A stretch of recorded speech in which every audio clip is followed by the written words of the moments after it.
ওই তো আয়া পড়ছে আমাকে নতুন চাষি ভাই রিমলি। চাষি ভাই না, কও চাষি দিদি।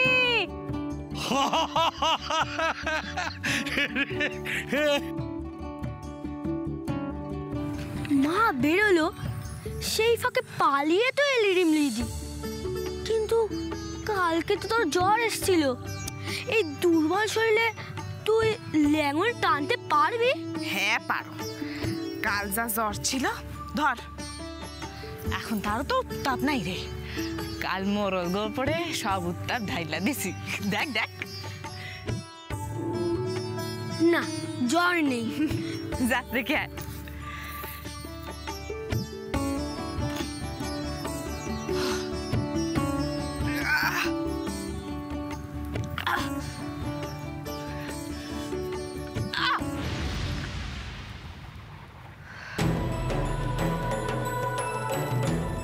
এইভাবে হইব না রে ঘন্টু।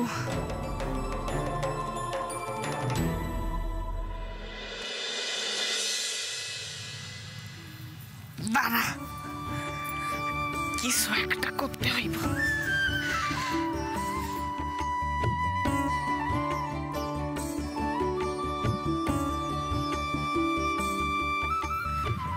নে ধর, ঠেল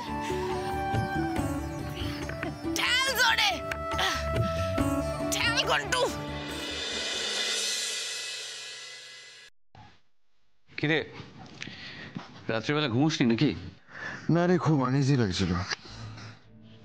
ওয়া, ভূতের ভয়?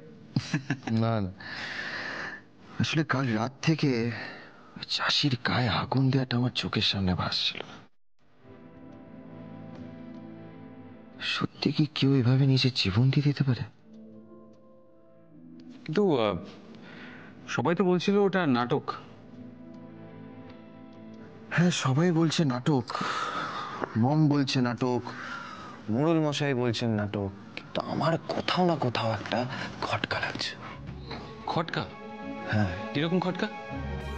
আমার কেন জানি না মনে হচ্ছে কাল সকালে চণ্ডীতলায় চাষিগুলো যে প্রেজেন্ট ছিল, তাদেরকে আমি কাল রাতে ভাটিখানায় দেখেছি। সে কি রে, কি বলছিস? হ্যাঁ রে বড়, আমার সিক্স সেন্স বলছে কোনো না কোনো একটা গন্ডগোল আছে, আর এমন একটা গন্ডগোল যেটা মমও জানে না।